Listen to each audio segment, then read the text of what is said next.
आज महाविकास आघाडीच्या वतीनं पायऱ्यावर येणाऱ्या काळामध्ये राज्य सरकारकडून महसूल वाढीच्या नावाखाली 328 दारूचे दुकानाचे परवाने देण्याचं निश्चित होतंय वेगवेगळ्या महसूल आयुक्तालयाच्या माध्यमातून।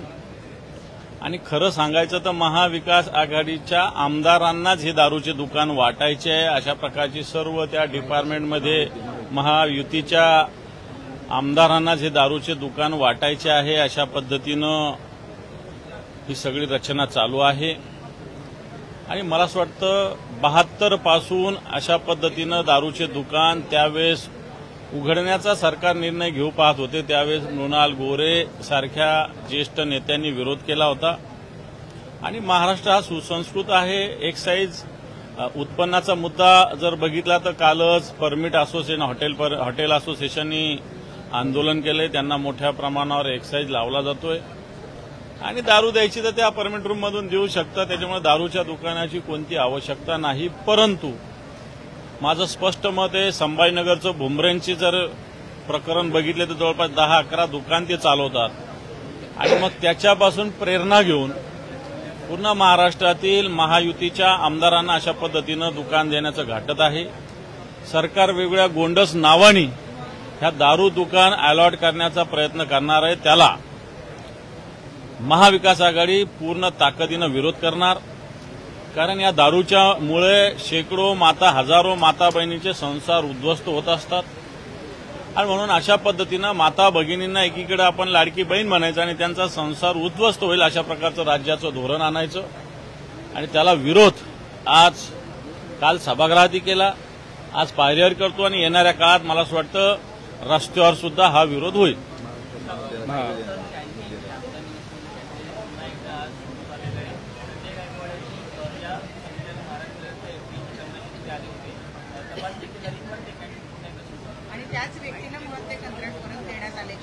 खरं तर मी एक्साईजचं धोरण बोलत असताना आपला महाराष्ट्र हा महाराष्ट्र आहे, असं राष्ट्र कोणतंही नाही या देशामध्ये।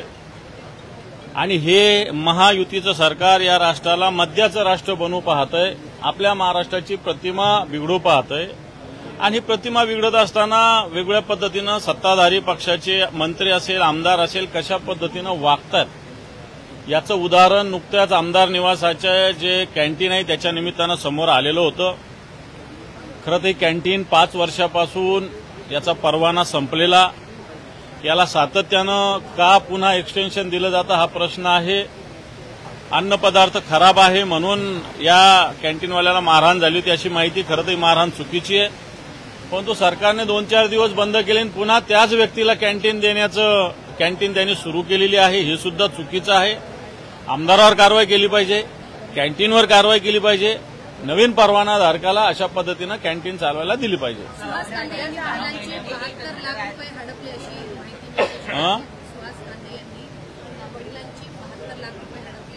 मी त्याच्या भावाने दिलेल्या जाहिराती पेपरला जाहीर प्रकटन वाचलं। सुहास कांदेचे आमदार आहे नाशिक जिल्ह्यातले, त्यांच्या भावानीच दिलेली जाहिरात आणि त्यांनी सुद्धा त्याला प्रत्युत्तर म्हणून भावांना पेपरमधून जाहिरात देऊन संपर्क साधावा लागतो। मला असं वाटतं दुर्दैव आहे कांदेंचं। आणि जर भाऊच घरातलीच मंडळी अशा पद्धतीनं लाखो रुपये हडपल्याचं जाहीर प्रकटनाद्वारे कळत असेल तर मला असं वाटतं हे आमदार कोणत्या स्तरावरचे आहे, हे घराला लुटतायत आणि महाराष्ट्राला सुद्धा लुटतायत अशा प्रकारची स्थिती। संजय गायकवाड या दोघांनाही उपमुख्यमंत्री एकनाथ शिंदे यांनी समज दिल्याचं कळत आहे। तुमचं प्रतिमा जेव्हा खराब होते तेव्हा माझी सुद्धा प्रतिमा खराब होते असं त्यांनी म्हटल्याचं कळतं आहे। त्यांना थोडक्यात झापलंय हे पण असं झापून काय होत नसतं। कोडगे लोक आहेत, कोडगे।